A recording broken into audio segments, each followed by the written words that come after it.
Bueno, pues muchísimas gracias por la presentación tan generosa y al público también presente. Pues un gusto veros en unas fechas tan tardías, en las que estamos ya con un pie en el árbol de Navidad y con otro pie en los centros comerciales, comprando regalos y turrones y demás. Y pues es de agradecer que todavía estemos aquí congregados unos cuantos, ¿no?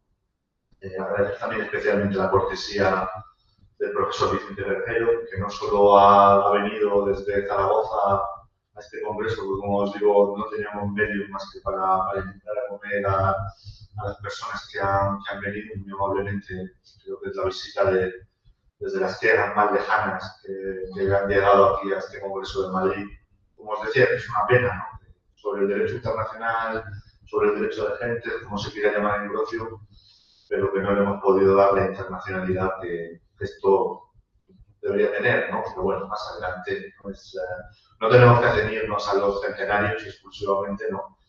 Y se organizaba también porque hay una serie de novedades historiográficas muy importantes que estamos comentando en estos días y espero que esto sea una primera toma de contacto sobre Brocio, pero bueno, en realidad forma parte de una cadena de eventos sobre el derecho natural, sobre el derecho de gentes, que venimos organizando aquí en la Complutense, los compañeros de Salamanca también estamos en un diálogo continuo en el que pues, yo creo que hay un partido de ida y un partido de vuelta cada semestre con este tipo de actividades también.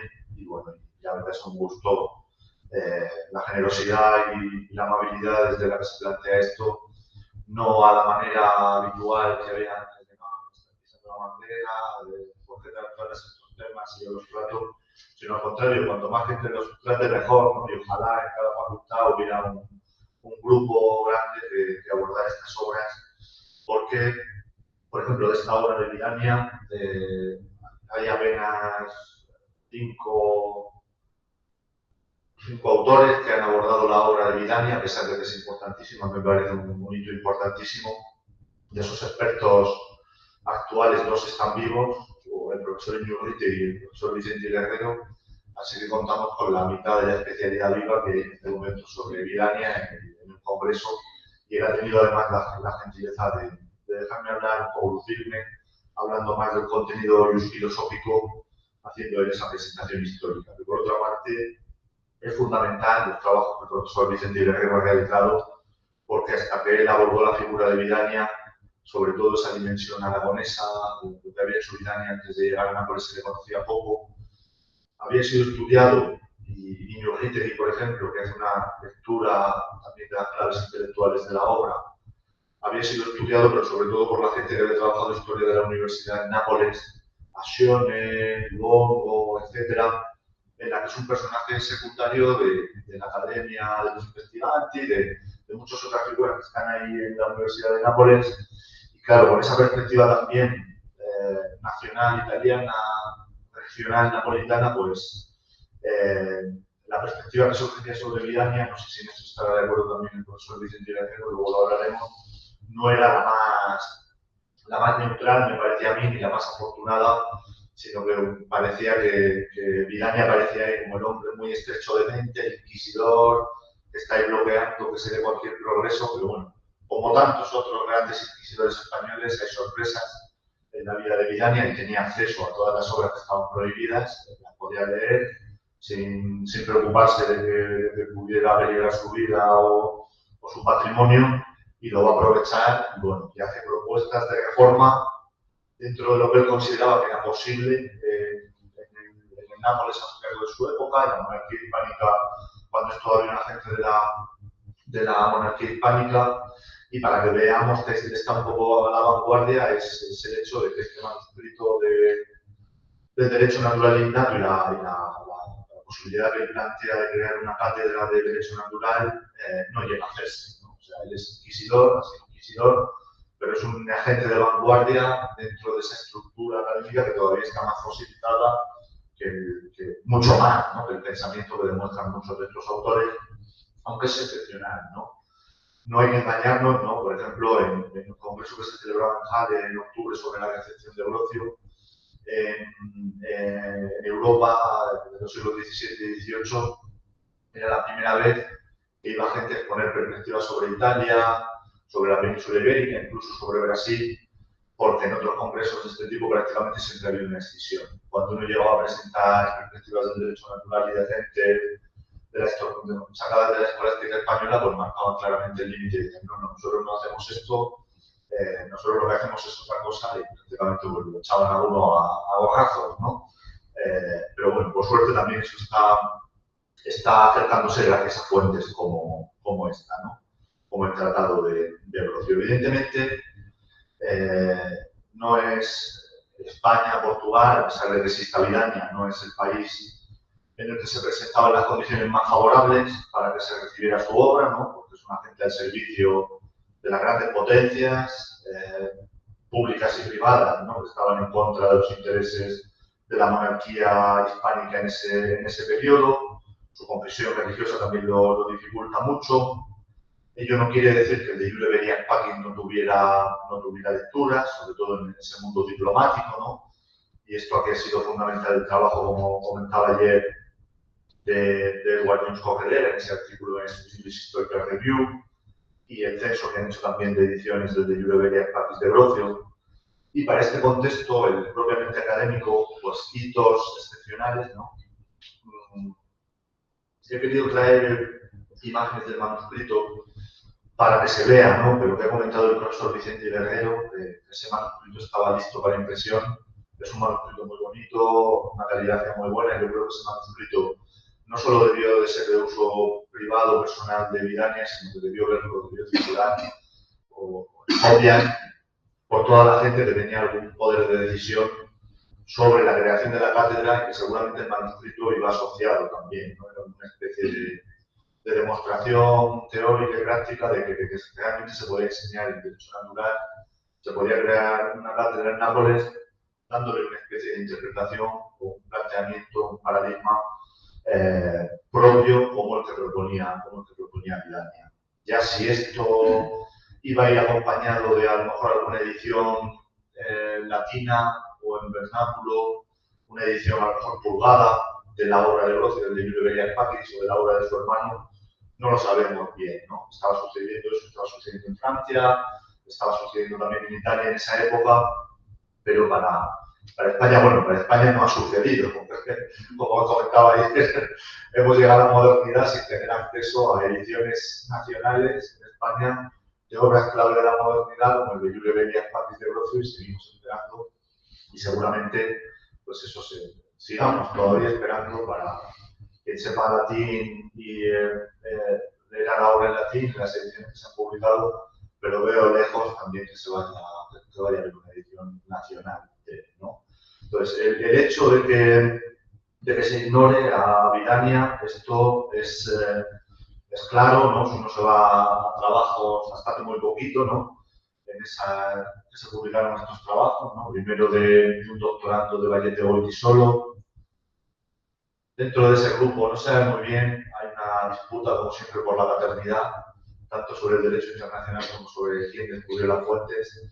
Entonces, los argentinos, yo mismo en su momento, en los últimos años de vida, contaba Anzuategui, pudimos encontrarlo en Frankfurt, en el Instituto Max Planck, en la Academia de la Historia también de Buenos Aires, y eso era una de las cosas que él trabajó en su momento y apuntaba siempre que era muy importante, pero también todo este grupo de García Gallo y demás, con Vallete Goiti solo y otros, pues sostienen un poco que el descubrimiento se había producido en ese círculo, aunque García Gallo no lo trabajó él mismo. De hecho, lo trabajó primero un doctorando de Vallete Goiti solo en una tesis, en la que las claves de análisis no son todavía prematuras y demás, pero pues un trabajo muy meritorio. Y a los trabajos más maduros fueron los de Dago Anzuategui y Iñurritegui, y los dos que ha comenzado el profesor Vicente Guerrero. Lo que falta por trabajar, lo que se puede trabajar porque es una obra amplísima y porque trata muchas materias. Es decir, no trata, curiosamente, de la guerra y la paz, porque en eso hay diferencias fundamentales con Ambrosio, entre la escolástica española y Ambrosio, que comentaba ayer el profesor David Jiménez. Y entonces lo que hace Vidania para lograr una especie de paz es prescindir de esos temas para tratar otros en los que sí podía haber acuerdo. Entonces eso lo deja al margen, pero en multitud de otras materias cada capítulo está dedicado a una de esas materias, al matrimonio, al homicidio, a los delitos de lesiones, etc. Es muy jurídico, pero a pesar de ser muy jurídico también es muy filosófico. Y a veces se encuentran razonamientos muy claros, de lo que él está sosteniendo, su posición más clara, precisamente, si me da tiempo a exponerlo, en la oposición a Hobbes y la matización también de Pufendorf. Está uno de los capítulos fundamentales, es el capítulo que dedica al matrimonio, y que yo puedo trabajar, evidentemente, para trabajar bien la obra se necesitaría tener un conocimiento de los razonamientos naturalistas y de la tradición católica y protestante, de lo que dicen cada una de ellas en el ámbito del derecho y la teología, en todos esos ámbitos específicos del derecho en los que es importante el derecho natural. Es muy difícil, de hecho, de cara a una posible edición del manuscrito, habría que llegar muy fino, porque da muchas referencias de las dos tradiciones y porque las materias que trata dentro del derecho son muy amplias, ¿no? Y por eso es muy importante, ¿no?, que se tenga en cuenta a modo preliminar, ¿no?, como premio, que fue catedrático tanto de diversas materias de las fuentes de derecho civil como de derecho canónico en Huesca, y luego ejerció una serie de cargos muy importantes. Por eso sabía todo eso, ¿no? Por eso ese alarde de erudición que, a diferencia de otros autores hispánicos, que muchas veces simplemente copian y pegan las cadenas de razonamientos, en Vidaña me parece que es un conocimiento genuino de las fuentes, y de hecho los propios alemanes y nórdicos que estaban ahí, que fueron a ese congreso de Halle en octubre, sobre la recepción europea de Eurasia, se quedaban sorprendidos al ver que algo así era posible en este ámbito hispánico en esa época, ¿no? Bueno, como les decía, aquí tienen el manuscrito, es casi ignorado por la historiografía. Por ejemplo, en un trabajo clásico de síntesis, ¿no?, el de Antonio Álvarez de Morales, que publicó con Mariano Fesser en uno de los varios libros muy buenos que hicieron en Valencia sobre historia de las universidades, cómo se difundió el derecho natural y de agentes europeos.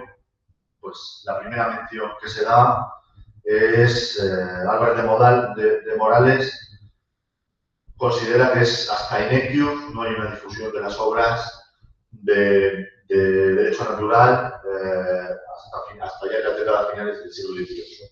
Vidaña nos permite hacer una anticipación de varias décadas, ¿no? Bueno, es casi un azar del destino que las mismas circunstancias que han bloqueado la recepción del Orozco en España, pues alcanzar también a las figuras que intentaban recibirlo, ¿no? O sea, este Vidaña no es tan conocido como esos grandes juristas y teólogos de la tradición salmantina. Los teólogos son muy conocidos, pero no es tan conocido como Covarrubias, como Azpilicueta, Castillo de Bobadilla, etc., ¿no?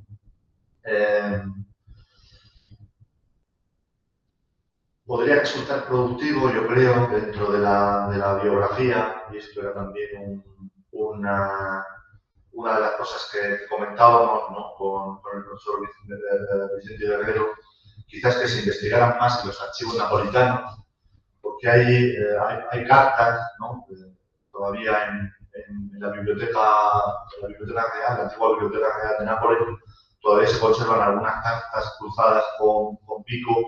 Las que yo he podido ver no son interesantísimas desde el punto de vista actual, porque tienen que ver con todas estas cuestiones de eruditos, de oye, mira, he encontrado una lápida latina que dice esto, qué curioso, comentan cosas de medallas, de monedas, etcétera, ¿no?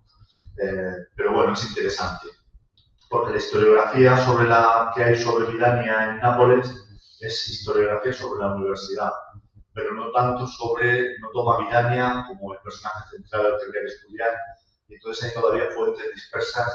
Por ejemplo, sería muy interesante hacer una edición epistolar de esas epístolas cruzadas, de las que se han editado. El propio Vico editó algunas de ellas, editó 3 o 4, por la importancia que les daba, pero hay más, están dispersas y eso se podría hacer, ¿no? El contenido filosófico, como les digo, es lo que se ha estudiado menos, ¿no? Yo parto, claro, también, mi punto de llegada está todavía lejos, es una investigación un poco preliminar, porque el punto del que parto, yo partía, antes de conocer a Vidaña, y un interés por ver, como el de David Jiménez, ¿no? Por ver cómo Brocio había recibido los salmantinos del siglo XVI. Por eso hay trabajos interesantes, se están haciendo más, ¿no? Es una recepción, como todos saben, críptica, ¿no? Porque muchas veces lo desacredita, pero está tomando sus posiciones. Muchas veces los cita, incluso llega a copiar algunos fragmentos sin decir que vienen de ellos. Pero Vidania lo que da la oportunidad es de ver el viaje a su vez de vuelta, ¿no? Es decir, nos permite estudiar, por una parte, una cadena de transmisiones como Brocio recibió a los salmantinos, pero por otra parte, como alguien con una sólida formación escolástica recibe a Brocio. Y alguien que ha leído muy bien también a esos autores salmantinos, ¿no? Entonces es interesantísimo desde ese punto de vista. Pero claro, mis conocimientos sobre esa amplia recepción de Brocio en el siglo XVII y XVIII son más difusos, ¿no?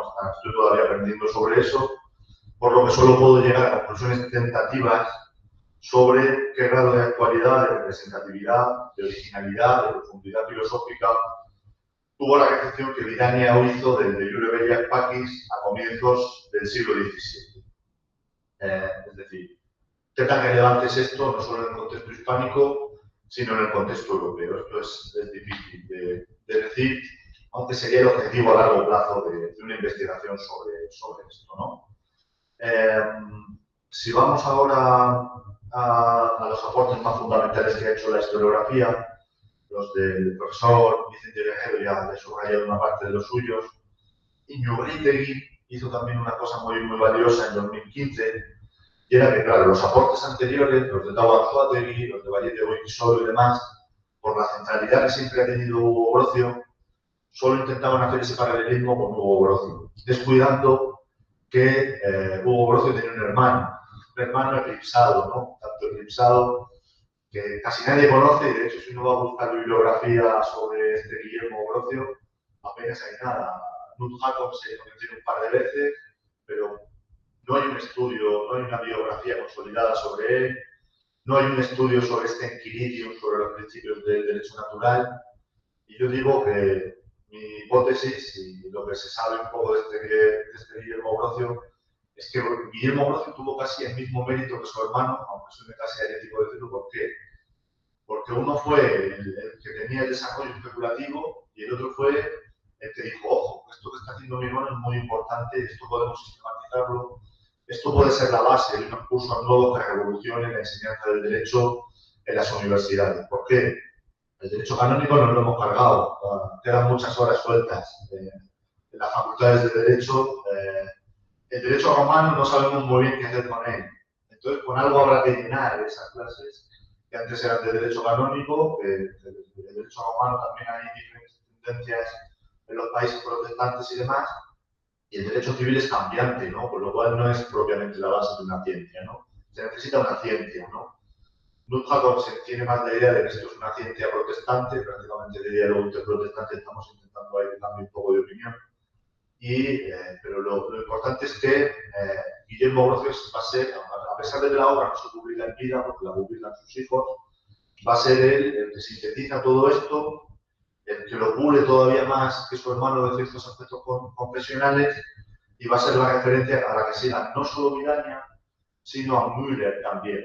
En las obras de Müller, al que más sigue también es a Guillermo Brocio, con lo cual los dos siguen una especie de vía común. Si alguna vez se editara el manuscrito de Vidania, yo pienso que habría que hacerlo prácticamente teniendo en la mesa el De Iure Belliae Pacis de Brocio, este Enquiridium de Guillermo, del que Vidania toma la estructura, toma toda la estructura prácticamente de los capítulos, excepto ese primer capítulo en el que les explica un proemio, en el que Vidania da las razones de su obra, en un capítulo que no coincide, pero el resto, el índice es exactamente igual. Lo cual, a su vez, dio lugar a un exceso interpretativo.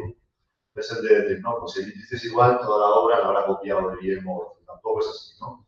Toma el índice porque la estructura le viene bien, pero luego ahí va a meter, por ejemplo, vamos a ver los aportes sobre el matrimonio. El capítulo sobre el matrimonio no es brociano, no es en buena parte brociana, es una parte brociana, la estructura es brociana, pero la doctrina es escolástica católica. No podría ser de otro modo, porque en esas cuestiones hay diferencias aplicativas Entonces, sobre muchos puntos en los que los protestantes no están de acuerdo con los católicos, el divorcio, los procedimientos de afinidad, de consanguinidad, que se los carga también en parte la tradición protestante, y bueno, pues hay parte más del derecho romano y de la tradición escolástica, ahora lo veremos, ¿no? Porque tienen la estructura. Es muy importante, ¿no? También, que esto lo ha mencionado y por eso no lo podemos saltar, el proyecto de Vicente, la investigación de Vicente Guerrero, ¿no? Por esa ligazón, ¿no? A ese proyecto de crear una cátedra que yo creo, y esto lo ha apuntado también la historiografía ya de la misma Universidad de Nápoles, que la intención que tenía Vidaña era darle esa cátedra a su amigo Vico porque era precisamente alguien también que tenía, ¿no?, las bases intelectuales para poder asimilar a Grocio en una forma cercana. Tampoco es exactamente igual a la que está proponiendo Vidaña, ¿no? O sea, estos son muchas figuras que sean católicos o que sean protestantes no significa que tengan su propio punto de vista muy, muy originales sobre todas estas materias, ¿no? Lo que sí hace Vidaña, ¿no?, en un mundo de lecturas que, como les digo,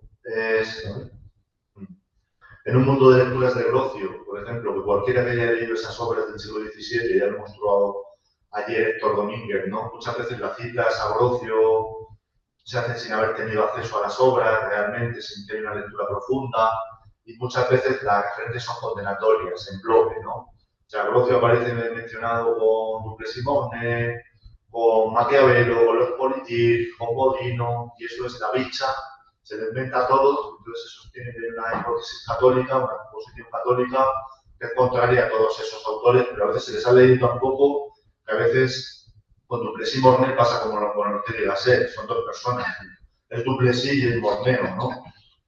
Vidaña es mucho más potente de esto, ¿no? ¿Por qué? Porque se ha hecho una lectura de la obra, ¿no? La hipótesis que sostiene Iñurritegui de decir que esto fue, bueno, pues simplemente fue una reacción, un intento también de asimilar la obra de Grocio para que sirviera de refutación a las tendencias más racionalistas. A mí me parece, en línea también con lo que ha apuntado el profesor Vicente Guerrero, que eso quita un poco la propia dimensión propositiva de la obra. Yo creo que hay un diálogo muy interesante propositivo entre Vico y Vidaña que debería ser estudiado de forma más profunda, si se edita bien la correspondencia y demás. ¿Por qué? ¿Por qué no es así? Porque no es una reacción. Porque si hubiera querido ser una reacción, Vidaña lo que hubiera hecho hubiera sido corregirle la plana, usar la obra de Grocio para ir punto por punto, criticando los puntos importantes. Esto es lo que hace la tradición católica cuando han leído las obras, es lo que sigue haciendo Balmes cuando se refiere a Grocio en el protestantismo comparado con el catolicismo en 1844 para negar el origen contractual del poder político, ¿no? Y bueno, como se puede ver en el índice de Vidaña, lo que hace Vidaña es prescindir, sobre todo silenciar los aspectos sobre los que están en desacuerdo Grocio y la tradición escolástica católica para concentrarse en los puntos en los que están de acuerdo. Está esa epístola introductoria al lector, ¿no? Es el primer aspecto en el que me voy a centrar ya en el plano de contenido, en la que Vidaña dice, bueno, esto es, lo escribo para mi mismo uso. Una parte de la historiografía había seguido con credulidad esa hipótesis, pero en realidad luego se lo contradice Vidaña con la propia doctrina que sienta ahí, ¿no?, que subraya sobre qué es el derecho natural en la epístola del lector. Dice, él va a tratar de derecho natural que reside en todos los hombres. Entonces, al residir en todos los hombres, es una exhortación que podemos considerar democrática y que contradice la reserva del manuscrito al uso del propio Vidaña. Él llama a que todos, como igualmente interesados, sean jueces de su obra. Muestra una humildad muy grande ante su propia obra. En realidad yo lo veo también como una prevención, una especie de prevención prudencial, igual que la que ha hecho al decir en el manuscrito que es de su propio uso. Él dice que es un autor de poco ingenio, y se responsabiliza solo del método, no de las doctrinas, que confieso copiadas de autores graves, que el asunto no pide bachillerías sofísticas, sino sentencias graves y autorizadas. Esta consideración pues, sería de nuevo en favor de que al redactar esta obra, que la redacta en lengua vulgar castellana, una forma también de un compendio simple y llano, aunque esté llena de erudición, pues quisiera que fuera una especie de manual de derecho natural destinado a jugar un cierto papel en Nápoles y quizá por extensión en otras universidades italianas y españolas, cuando no, que fuera una especie también de una especie de material pragmático para todos esos profesionales no eruditos del derecho en el mundo hispánico. Desde el principio muestra también Vidania, una tercera muestra de prudencia política, y dice, bueno, ¿por qué cito aquí a autores acatólicos? No dice herejes, dice acatólicos. Dice, bueno, esto lo hago con reprobación de sus sectas por la luz que dio su ingenio en lo que no es dogmático. Es decir, ¿por qué los usa? Porque la misma concepción del derecho natural, como suma de principios innatos en la mente de todos los hombres, es la que justifica que se pueda tomar como autoridad una hereje en materia de derecho natural, porque esos principios son comunes, aunque se reprueben algunas posiciones religiosas acatólicas o anticatólicas, ¿no? Tras esta epístola al lector, llena de prevenciones, que introduce ese índice de capítulos, un capítulo preliminar, ¿no?, que no figura en la obra de Guillermo Brocio, que es de autoría exclusivamente vitaniana, le sirve para marcar claramente el objeto de su tratado frente a la perspectiva de Brocio. Y decir que, bueno, que los contenidos del derecho natural y de gentes no se van a tratar. Él dice, nuestro asunto es exclusivamente el derecho o jurisprudencia natural, separada de la que llamamos derecho de las gentes y de la que formada de ambas se intitula derecho civil. Apunta a la importancia de este derecho natural como fundamento de todas las leyes, subraya la naturaleza divina del mismo frente a lo propio, ¿no? Esto lo dice también, pero él insiste más, ¿no? Por esa consideración, ese continuo subraya suyo de que es un autor católico. Va a insistir a continuación en otra de las ideas apuntadas por Brocio, en el capítulo segundo del libro primero del De Iure Bellai Pacis, para justificar ese recurso continuo que hace Brocio al Antiguo Testamento y a obras de historiadores judíos sobre el pueblo de Israel, para justificar con apoyo en la palabra divina el castigo de los crímenes mediante las armas y la defensa armada frente a las injurias de los enemigos. Brocio ya había insistido con apoyo en Mateo 5:17, ¿no? Hay una frase, se refiere a ese pasaje en el que Jesús dice, no he venido a abolir la ley, sino a darle cumplimiento. En que la ley de Moisés sigue guardando plenamente vigencia, en todo aquello que coincide con el derecho natural y de gente, ¿no?, con esa perspectiva también histórica que ha apuntado el profesor Villagañas, y dice, bueno, que han prescrito solamente los preceptos ceremoniales. Él se concentra en la ley natural y sin referirse al derecho de guerra va a sostener también con apoyo en Mateo 5:17 que la ley natural, la ley escrita del Antiguo Testamento y la ley de gracia exponen los mismos preceptos, dice él, sin haberse alterado en lo sustancial. Él oculta, Vidania oculta cualquier posible afiliación brociana de esta perspectiva en el capítulo preliminar, y lo que hace es citar, pues claro, autores dentro de la tradición católica que han sostenido esta posición, y que es Tomás de Aquino y su saga de comentaristas, ¿no? Sin ir más lejos, pues si nos vamos a Vitoria, ¿no?, por mencionarlo, por traerlo otra vez a colación, que como les decía es mi punto de partida, pues Vitoria ya en los comentarios a la prima secunda, en la cuestión 98, ataca frontalmente, es uno de los debates también que está vigente en el país de su época, sobre si la ley antigua, la ley de los judíos, tiene vigencia o no, o ha sido abolida. Vitoria se opone a Jacques de Verga de Table, a su hermenéutica bíblica, ¿no? Sobre esto también ha habido mucha confusión en la historiografía, porque normalmente los trabajos más amistosos, un poco hacia esa relación de Vitoria con el humanismo, con los parisienses, con sus maestros parisienses, por ejemplo, ahora se me ha ido el nombre, pero esta monografía de la época de la Guerra Civil, en la que estudiaban la formación de Vitoria en París, Villoslada. Decía, no, pues Lefebvre de Table tenía magníficas relaciones con él, dice que es un hombre muy bueno, que tal, que cual, pero bueno, yo interpreto cuando dice bueno, pero dice, como decía Unamuno, en el mal sentido de la palabra bueno, ¿no? Bueno por tontillo, ¿no? Y aquí le dice, bueno, pues en realidad este es un gramateólogo, lo considera extremadamente ignorante, es lo que dice en sus comentarios a la prima secunda, y dice, bueno, pues esta posición de que realmente la ley nueva ha venido a abrogar, a eliminar la vigencia de la ley antigua, esto no se sostiene, ya que no hay una derogación, una abolición de la ley antigua, porque esta no es mala, no puede considerarse mala, sino más bien una transición, hay una transición en la que la ley antigua llega a su fin al ser complementada, ¿no? Y bueno, esto lo sostiene, lo considera también Grocio, desde su perspectiva también que es diferente, no teológica, y lo sostiene Vitoria y hay una continuidad. También hay de perspectivas con Vidania, ¿no? Se inscriben en la misma consideración del Antiguo Testamento como fuente y de esa continuidad entre la ley natural y la ley antigua, ¿no? Otro punto que es interesante desde el punto de vista filosófico y que se percibe desde los primeros capítulos de la obra es que el autor y un naturalista, y esto también lo ha comentado un poco el profesor Vicente, al que Vidania pretende refutar no es Grocio. Él lo ve como una especie de continuador, de alguien que se podía asimilar en la tradición tomista, sino a Hobbes y a Pufendorf. Vidania va a rechazar con ese racionalismo que es común a Grocio y el tomismo, por una parte el voluntarismo, según el cual la ley natural es ley y es justa en tanto que querida por Dios. Eso lo rechaza.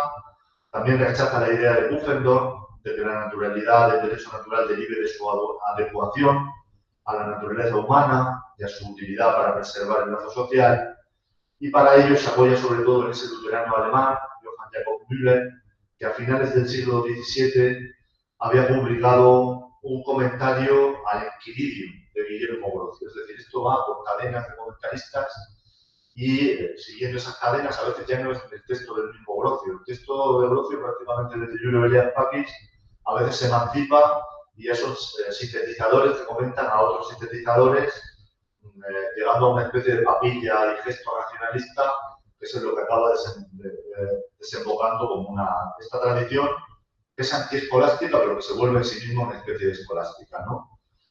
Y bueno, él dice que los criterios de utilidad, de conveniencia, no responden al verdadero carácter de la ley natural, ni permiten explicar la obligatoriedad de una ley que se impone a nosotros desde la luz de la razón, incluso cuando su cumplimiento nos genera un perjuicio. Recupera aquí Vidania, la refutación que da Grocio al utilitarismo del escéptico Carneades, en el discurso preliminar desde Giulio Belias Pakis, para hacer de Pufendorf, creo que ese es el fragmento que tienen ahí, si no me equivoco, él hace de Pufendorf un defensor de la dorada conveniencia de los maquiavelistas secuaces de Carneades. Más adelante, en el capítulo 1, va a volver de nuevo a otra obra de Müller, las instituciones éticas, para defender el carácter intrínsecamente bueno o malo de los actos morales, y a las instituciones jurisprudencia y gentium, para sostener con Müller que el conocimiento de lo justo, de lo honesto, se halla ingénito y fijo en nosotros y se llama natural conciencia. Aunque, como decíamos, Vidania encuentra apoyo en los hermanos Grocio y Müller para sostener que la ley natural no tiene que ver con lo útil y lo nocivo, sino con lo intrínsecamente bueno y malo. Él, pues, tiene una tendencia patriótica, que es habitual en esta época, ¿no? Y a pesar de que esos apoyos son los que más tiene en cuenta, él va a citar que todo esto, ¿no? Dice, bueno, es que todo esto ya lo habían dicho Soto, Molina y otros insignes de nuestros españoles siguiendo al Angélico Tomás. A veces cita, identifica pasajes concretos, aquí lo ven por ejemplo en Soto y en Molina, de los que identifica pasajes muy concretos de las obras de Justicia y Jure, y a veces menciona solo los nombres, ¿no? Por ejemplo, ven ahí mencionado a Córdoba, Vázquez, Desio, Suárez, Valencia, esto es propio del barroco, ¿no? En el plano de los contenidos, ¿hay modificaciones sustanciales? Yo diría que sobre el concepto del derecho natural, aparte de subrayar que es de origen divino, no veo que haya novedades, pero eso sí, es muy interesante porque muestra que un autor católico aragonés de este periodo activo en Nápoles estaba al corriente de lo que estaban publicando pues, protestantes como Müller, como Butler, como Struve, y esa infinidad de autores católicos, ¿no? Para la definición del derecho natural, sí menciona con precisión a los autores católicos, ¿no? Soto, Molina, Lessius, Lyman, etc. Y tiene esa tendencia, ¿no?, que les decía, a buscar orígenes patrióticos irrefutables, ¿no? Bueno, esto va desde Vidania a Unamuno. Él dice que Séneca, ¿no?, dice, nuestro español Séneca dijo que otra cosa es la naturaleza sino Dios, nada es la naturaleza sin Dios, ni Dios sin la naturaleza. Es decir, es un estoicismo, neoestoicismo, apuntado también Villacañes, pero siempre con esa pulsión nacionalista que va a imperar en nuestra literatura durante todo el siglo XVIII, ¿no?, haciendo de Séneca pues un español ilustre. De esto no nos vamos a desprender, como les decía, hasta Unamuno. Más allá de la actualización bibliográfica que suponen esas citas a obras complejas, ¿no?, como el Syntagmatis Juris Civilis de Struvius, muchos pasajes son pura reescritura. Por ejemplo, de Brocio, ¿no? Ahí tienes la mención a Struvius, cómo reescribe a Brocio. Por ejemplo, incluso los episodios, las anécdotas más jugosas que encontramos en el texto de Vidania, las toma de Brocio. Por ejemplo, hay una sentencia de Andrónico Rodio, según la cual, como los principios del derecho natural son evidentes, la miel va a ser siempre dulce, aunque al enfermo le parezca, a alguien que esté enfermo le parezca amarga. Ahora bien, hay matices que son jugosísimos y que son interesantísimos, ¿no? ¿Por qué? Porque cuando nosotros tenemos un fragmento y decimos, bueno, este simplemente se está fusionando a Brocio. Pues bien, Brocio recurre a esta anécdota de Andrónico para sostener que el consenso de las naciones sanas, de los pueblos más sanos, más civilizados, es un indicio probable de que un cierto principio pertenece al derecho natural. Sin importar, y aquí dice Brocio, que algunos pueblos que son salvajes y brutos no lo reconozcan. Ahora bien, Vidania está al margen de estas cuestiones de derecho de gentes, que habían prevalecido el interés de la escolástica hispánica en décadas anteriores. A él no le interesa la prolongación interpópulos de esa argumentación, por lo cual no va a sacar las conclusiones de derecho de gentes, que eran precisamente las que le interesaban sacar a Brocio, y por eso había mencionado la anécdota de Andrónico. Entonces, en lugar de hablar del juicio erróneo de algunos pueblos salvajes y rudos, él va a hablar de individuos de ánimo afeminado o vicioso, que pueden no coincidir en esas consideraciones de derecho natural. ¿Hay puntos de confrontación? Pues sí. La famosa tesis de Leti en Sinondaretu la refuta Vidania, ¿no? Dice que es una concesión inasumible al escepticismo propio de la época y que aunque él veía comprensible que Brocio había intentado dialogar con esa legión de escépticos como Descartes, porque lo liga mucho con el escepticismo también, protoempirista y de algunos racionalistas, y considera, hace una mala lectura de Descartes como un escéptico. Dice que aunque Hugo Brocio, quizás intentando dialogar con esos escépticos franceses, había querido hacer esa concesión, pero que esto era inasumible. Ahora bien, ¿esta línea de continuidad nos permiten hablar de que esto sea una especie de plagio de Brocio? Pues evidentemente no. Hay muchas cosas que son diferentes, ¿no? Por ejemplo, se ha hablado de las posiciones también. Hay posiciones en las que concuerdan, ¿no? Por ejemplo, Vidania, aunque no menciona tanto la doctrina de la soberanía, sí es defensor de las concepciones de la soberanía a las que apunta Brocio, frente a la escolástica hispánica, frente a Vázquez de Menchaca, le corrige la plana directamente a Vázquez de Menchaca para darle la razón a Brocio en sus perspectivas con la soberanía, ¿no? Va más allá de ese juego entre la potestad y la jurisdicción, que es propio de la escolástica hispánica. El análisis del supuesto derecho de resistencia que hace Stan Grociano, que va a pivotar de hecho sobre las dos cuasicitas textuales que toma de Brocio desde Iure Belli Pacis, y que son precisamente aquellas con las que el holandés comienza a abordar el problema y lo cierra en el capítulo 4 del de Iure Belli Pacis, admitiéndolo solo en el caso, aquí coincide, bueno, ¿cuándo se podría hablar de un derecho de resistencia? Bueno, cuando el rey que nos gobierna, o el soberano que nos gobierna, es tan tiránico, se ha vuelto loco, de tal forma que su objetivo es acabar con la propia comunidad política, con el propio pueblo que gobierna. si hay una amenaza de exterminio del propio pueblo, diríamos genocidio, entonces sí se puede hablar de resistencia al tirano. Y ahí ven que se opone en las notas marginales que en la parte baja de la página se opone la tradición monarcómaca en su conjunto a las Vitique contra tiranos, que aquí sí las cita profusamente, era otra obra muy peligrosa, pero la que había tenido acceso. Aquí no habla de Duplessis y de Borneo, sino que sí conoce bien el texto. Refuta a Buchanan y se apoya en Bodino. Bodino, que un siglo después de su completa marginación, ahora pasa a ser el autor al que hay que rescatar. Esto a Gaspar de Nestro le hubiera parecido fabuloso cuando intentó meter su traducción varias veces, intenta reformular a Bodino. Y para la historia de Murcia me gusta mucho contar esta anécdota de que los 6 libros de la República se detuvieron en Cartagena, en el puerto de Cartagena, y quedaron bloqueados, no pasaron de Cartagena, no enfrentaron a Castilla, porque los inquisidores lo frenaron. Esa edición muy cambiada, ¿no? De derecho a Nestro, ¿no? Bueno, en el derecho matrimonial, para ir ya cerrando, esto lo aborda en un capítulo dedicado al adulterio, al incesto y vaga Venus. Vaga Venus, esto no voy a entrar, aunque también es muy interesante, muy jugoso. El incesto tampoco voy a entrar, voy a concentrarme en el adulterio. En estos capítulos, como les digo, es donde Vidania a veces hace las mayores consideraciones filosóficas. Se va a desmarcar del voluntarismo, del positivismo de Hobbes, y aquí lo ven. ¿Cómo?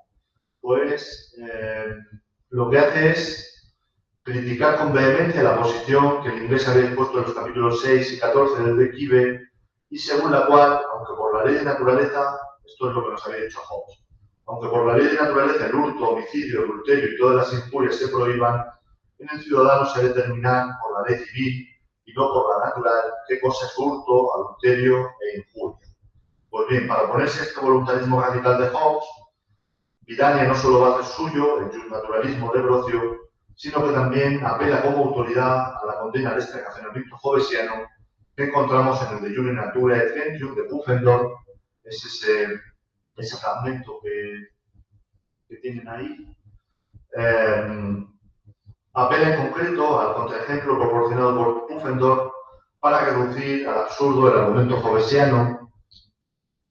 Sí, este es el argumento de Hobbes, y a continuación tiene la refutación que hace Pufendorf, que la toma Vidania. Dice que, bueno, de acuerdo a Hobbes, un adulterio cometido por mandado o permisión del magistrado, como el que cometían las mujeres espartanas, que cuando el marido es viejo e impotente, se buscan un mozo robusto para la procreación con su mujer, sustituyendo al anciano. Evidentemente una reducción al absurdo. Vidania no solo apela a Pufendorf, sino que buscando quizá, y esto me parece lo más interesante, lo más estratégico de Vidania, yo creo que Vidania lo que buscaba era sembrar las semillas de la discordia, radicalizar las diferencias de peso que existían entre autores protestantes, profesionalizando sus puntos de vista de clara orientación secularizante. Para Vidania, Pufendorf, con razón atribuye la torpeza de los actos adúlteros a la voluntad divina que los declaró con su sumo saber a las circunstancias esenciales de ellos y a los principios de lo justo con que iluminó nuestras mentes. Y bueno, el análisis se podría profundizar mucho con estos pasajes sobre el incesto, etcétera, sobre más temas. Me parece que la principal valía de su obra es esta, que se tratan todos los aspectos del derecho que se podían abordar desde el derecho natural, la riqueza de la obra y la profundidad en mayúscula, el regate, ¿no? Que decía ayer también, que comentábamos ayer, que decía Faustino, su forma de regatear con autoridades católicas y protestantes es también muy interesante, ¿no?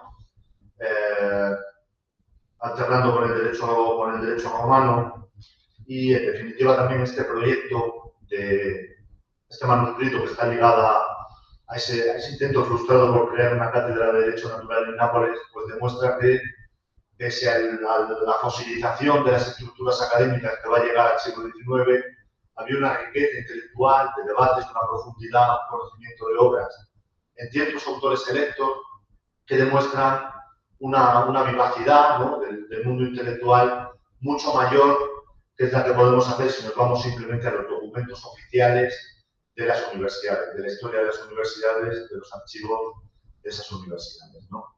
Muchas gracias y quedamos abiertos a preguntas. Gracias.